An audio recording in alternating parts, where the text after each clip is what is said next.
think teaching and learning strategies are really important in the classroom, especially in a practical setting, especially with girls. It's not just about what you're teaching, it's how you get the message across. Priesthorpe is a specialist sports college in Leeds. In the last 2 years, it's seen a 6% rise in the number of girls doing curriculum PE and a 12% rise in those taking part in after-school sport. This programme looks at the teaching and learning strategies used to improve girls' engagement in PE lessons and motivate them to learn. Assessment for learning, team teaching and the use of ICT are all key to Priesthorpe's innovative approach. Assessment for learning comprises of a number of different strands. It looks at objective-led lessons, in other words, the objectives of learning are set at the start of the lesson so the students know what they are trying to learn, and those objectives are looked at in a plenary at the end.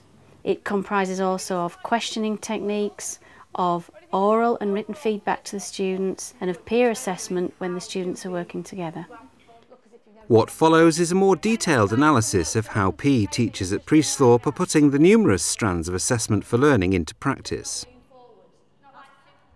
PE teachers Jo Graham and Pam Nicholas are working together to team teach some of their lessons.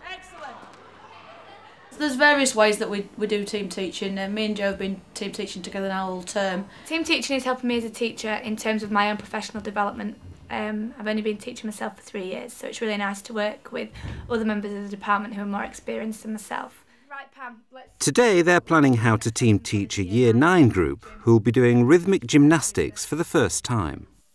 We found that girls were being turned off by gymnastics in Year 9, so we thought we would experiment with something slightly different. So we started teaching rhythmic gymnastics, very basic movements with ribbons, hoops and balls. They do particularly like dance and the aesthetic side of PE.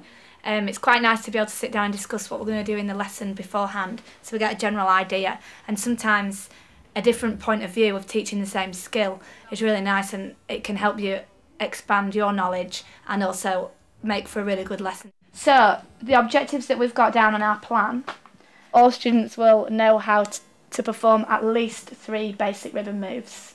Right. All students will know and understand the difference between an arabesque and a passé balance. Right. We're going to start off by doing a warm-up, okay?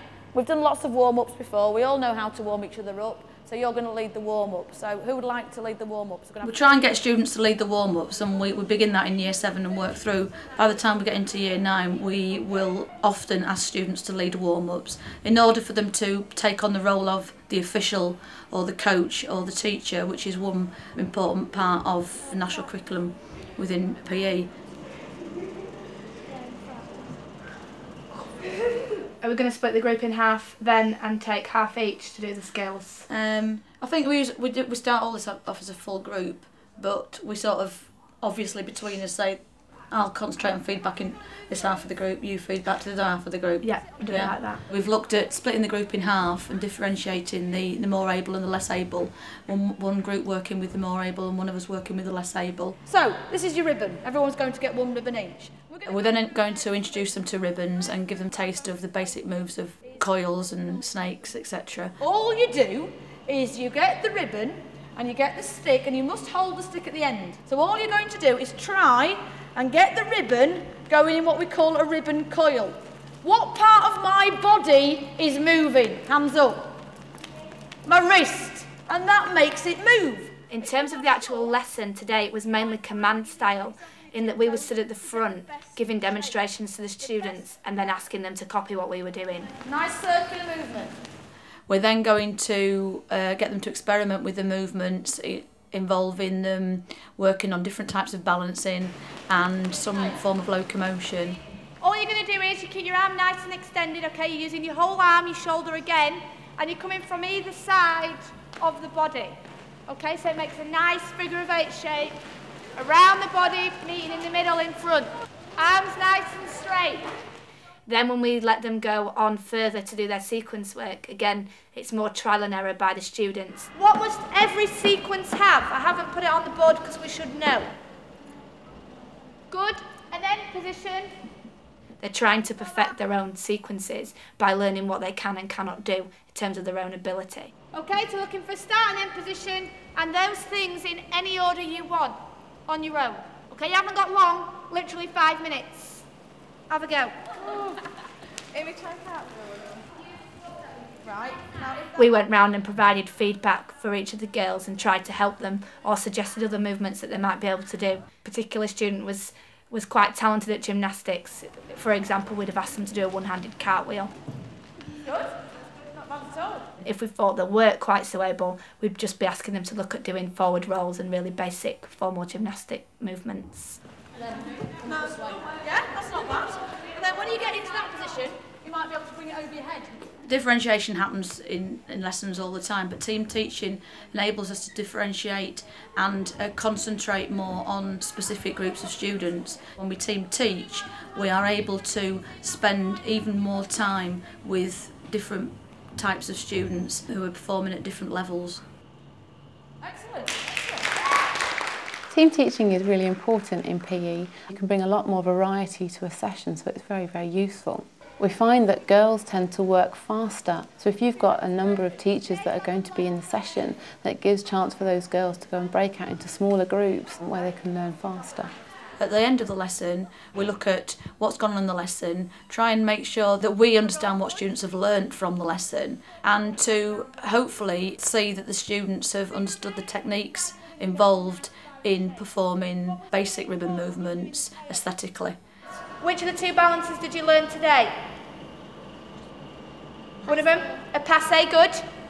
And an arabesque, excellent. Okay, what I would like you to do is remember what you've learned for next week. You've done really, really well for your first lesson. So if you can go get yourself changed, that would be excellent. The focus of the team teaching is the feedback that the staff are giving to the pupils. But in order for them to become more aware of what it is that they're actually saying, how important their feedback is, we've asked members of staff to observe each other. Right, how do you think that went? I thought it went really well. The girls responded really well to the tasks that we set in the lesson. They enjoyed using the ribbons to help them improve their basic gymnastic skills. As well as feeding back to each other, they're also working on improving their feedback to pupils. We've just started to look at feedback and how we feed back to the pupils, what questions we use, what techniques we use to try and get feedback from the pupils. Is our feedback constructive? Is it criticism? We're going to have a go at developing our feedback to make sure that we're possibly giving the best that we can to the students, and that's all part of the assessment for learning at Priesthorpe. Assessment for learning at Priesthorpe also extends to the classroom, where IT is being used to encourage pupils to feed back to one another and reflect upon their own performances. In 2004, GCSE dance was introduced to the curriculum. All right, so you need to open your books, please. Have a look at the work we started on space. This is a GCSE dance lesson. They're always made up of an hour's theory and an hour's practical. Sometimes the theory lesson's slightly shorter because we want to get into the gym and practice what we've been writing about. Today we're looking at space, and there's 10 different areas of space that they need to cover. What's the one after that? Dimension and plane. So they're the two things that we're going to look at today, okay? And they're going to learn about 3 different types of planes. So height, up and down, width, side to side, depth, front and back. So we've got what the dancer's doing, how the dancer's doing it. What do you think that space is? Excellent, where the dancer's doing it. So we've looked at how, what, and this is where, okay? So this is just basically saying all the different directions that the dancer can use, where they can actually move on the stage or in their area they're using.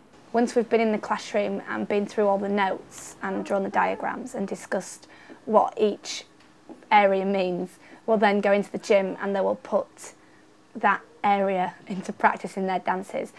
So hopefully when we go in the gym this afternoon, you should see them recapping work that they've done on personal and general space and invading each other's space using angular and circular movements. So from that bit there, from your last shape, circular and angular, you need to start working on this extroversion bit.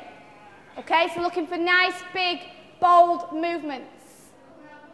Today they're going to extend the pieces of work they've done by looking at extroversion and making up a duet with a partner based around the word, but having to use the 3 planes that we will have discussed within the theory lesson. I want to see you interacting with each other, not stood side by side doing the same dance. That's not interacting. Interacting would be like action-reaction. Of course you can, but I want to see some interaction, because when you come to do your actual piece for the examination, you've got to interact. In the practical lesson today, the girls will perform their dances at the end of the lesson. It will be videoed, and they will then come and sit round the television and actually watch their own performance. This allows them to provide themselves with their own feedback on their work, and they can see areas of weakness and areas that are excellent that don't need any improving. I think it's a really good idea, and it really does help them to see it visually rather than me just telling them, yeah, that's really good, or that's really nice, but you need to change this bit here. If you can actually show them and point at certain aspects of their dance on the screen, they get the idea of what you're trying to achieve. Okay, looking for what type of movements you're doing, what, how and where. Okay, that's what you should be writing down. Thinking about how it represents introversion. All those things we brainstormed on the board, are you showing those through your dance? What we've found with the girls being able to watch each other with using video playback and having feedback from the member of staff is that they've really concentrated on improving their performance levels. Girls in the past have been able to perform in sequence or work with a group of other people and have feedback from the member of staff and maybe from the students themselves, but unless they can see themselves, they're not totally aware of what it is that someone is pointing out. The whole part of working as a group, Tiffany, is learning to listen to each other, okay? So you're feeding back your feelings and thoughts about your performance. Okay, so just do that in your groups, have a chat. Make sure somebody else might have completely different ideas to you, well that's going to help you with yours, isn't it? So make sure you each take a turn at saying something good about your dance. 5 good things about my dance is I contracted a lot because I was supposed to be introverted. So I stretched, then came back, and was supposed to be shy. I thought that you could have moved more smoothly when you were getting up, because I thought it was a little bit rusty, but it was good. You should have done your moves more slowly because you were using big movements and you were meant to be shy and it didn't show that. You know, when I was doing my big movements, I found that I was going big and then coming back introverted. That's why I was doing big movements. I moved slowly and did quick little movements occasionally. I used big movements and then contracted quickly back into small introverted movements. Contracting, good. So you're using contracting movements. Were you contracting when you were coming out, making big extrovert movements, expanding your body? Yep. And then contracting back in to make introverted movements. That's right, good. Feedback is really crucial, and a lot of the time girls really value the feedback that they're getting from their teachers, and schools are starting to realise that we do need to be doing it a lot more with girls. We need to make it a culture, especially within PE, that it's perfectly natural to be given praise, and it's really good, and it makes them a much stronger person confidence-wise. All the techniques that we use, we've found that the girls have responded really well to. We're confidence building with the girls all the time because of the feedback and the praise, and everyone is made to feel as though they have achieved, because no matter how much of a small improvement you can see, it's the fact that they're encouraged to put in the best effort that makes the difference to them.